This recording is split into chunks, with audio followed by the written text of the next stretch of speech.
Assalamualaikum warahmatullahi wabarakatuh.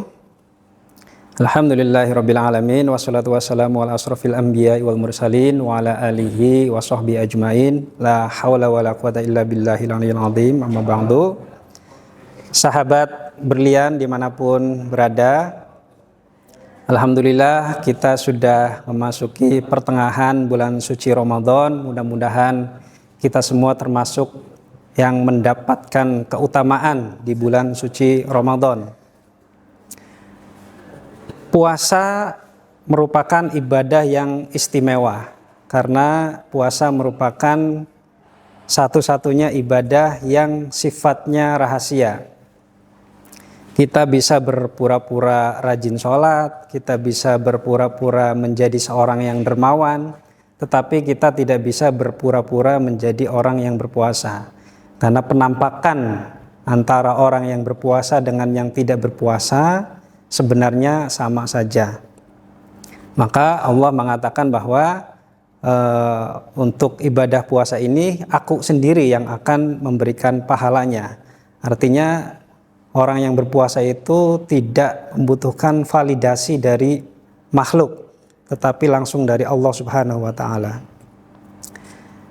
Di dalam Al-Quran disebutkan bahwa ya ayyuhalladzina amanu kutiba alaikumusyiyamu kama kutiba alal ladzina min qablikum la'allakum tattaqun. Kutiba alaikumusyiam, diwajibkan atas kamu berpuasa. Syiyam di situ maknanya berbeda dengan saum. Meskipun terjemahannya sama-sama puasa, tetapi sesungguhnya punya penekanan yang berbeda. Saum itu adalah menahan diri dari tidak hanya hal-hal yang membatalkan puasa secara syariat, tetapi juga dari hal-hal yang merusak pahala ibadah puasa, seperti membicarakan kejelekan orang lain, ya, mencuri, korupsi, dan lain sebagainya. Sementara syiyam itu sendiri adalah menahan diri dari hal-hal yang membatalkan puasa, makan, minum, berjima, dan lain sebagainya. Di dalam ayat tersebut yang diwajibkan adalah kutiba alaikumussyiyam, ya. Jadi kita hanya secara syariat kita diwajibkan untuk menahan diri dari hal-hal yang membatalkan puasa. Tetapi semangatnya kita tidak boleh lepas dari semangat untuk saum, yaitu menahan diri dari hal-hal yang merusak pahala puasa kita. Jadi selama bulan puasa ini mari dijadikan sebagai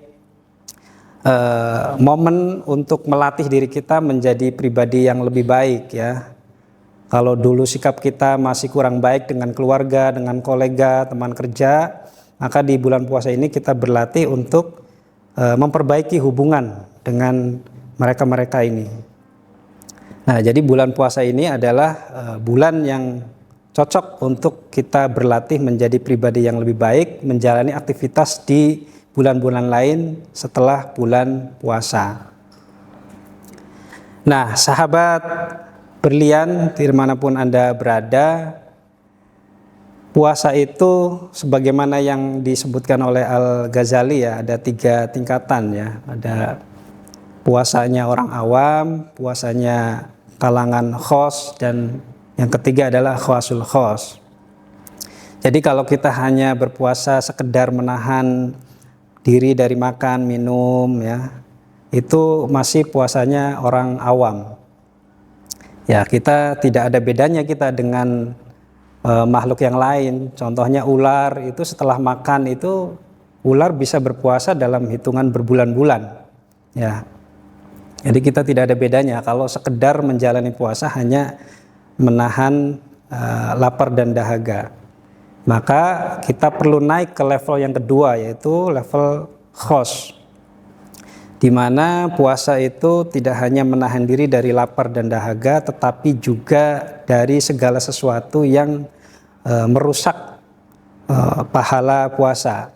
Tadi kita menjadi pribadi yang lebih baik, ya, menjaga lisan, menjaga pikiran, ya, menjaga perbuatan, langkah kita, coba dievaluasi selama ini apa yang kurang agar diperbaiki. Nah, syukur-syukur ya, ini makomnya para wali mungkin ya, orang-orang yang sudah punya kedudukan spesial di sisi Allah, itu adalah khawasul khos. Jadi puasanya lebih khusus lagi, bahwa dia tidak hanya menjaga fisik, tindakan, tetapi juga pikiran dan hatinya juga dijaga agar selalu terhubung dengan Allah.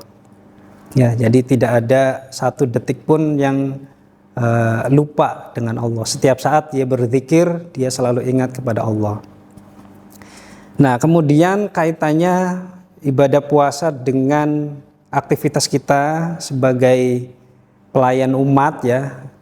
Kita semua keluarga besar Kementerian Agama tentu punya tugas untuk melayani umat ya, agama dengan sebaik-baiknya.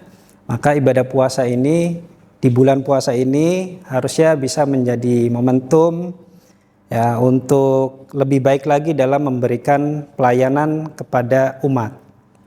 Ya, Kementerian Agama ini adalah kementerian bisa diumpamakan sebagai kertas putih. Jadi kalau ada satu kasus saja yang mencoreng, itu beritanya bisa viralnya lebih daripada yang itu terjadi di kementerian yang lain, karena kita membawa embel-embel agama itu. Maka ini harus disadari oleh kita semua di keluarga besar Kementerian Agama agar bisa menjadi pribadi yang baik, bisa menjadi agen-agen yang membawa kebaikan di tengah-tengah masyarakat. Kita sebagai birokrat, sebagai guru, ya, dosen dan lain sebagainya, kita harus bertugas dengan sebaik-baiknya memberikan pelayanan kepada masyarakat. Karena hakikatnya adalah kita adalah pelayan publik ya. Itu yang tidak boleh lupa ya. Jadi mindset kita harus berubah dari mindset dilayani menjadi mindset melayani. Jadi sudah tidak zaman pegawai pemerintah, apalagi pegawai Kementerian Agama ya, birokrat, mindsetnya adalah mindset dilayani. Kita harus memberikan pelayanan, kita harus membantu masyarakat untuk memudahkan urusan-urusan keumatan. Nah, di bulan puasa ini kita diajari untuk memiliki kepekaan sosial yang tinggi ya di bulan puasa. Itu salah satunya melatih memiliki kepekaan ya, rasa kepekaan terhadap problem-problem yang ada di masyarakat. Maka kita sebagai representasi dari pemerintah, dalam hal ini Kementerian Agama, ya harus bisa itu membantu kehidupan masyarakat, ya memberikan pencerahan-pencerahan di tengah-tengah masyarakat.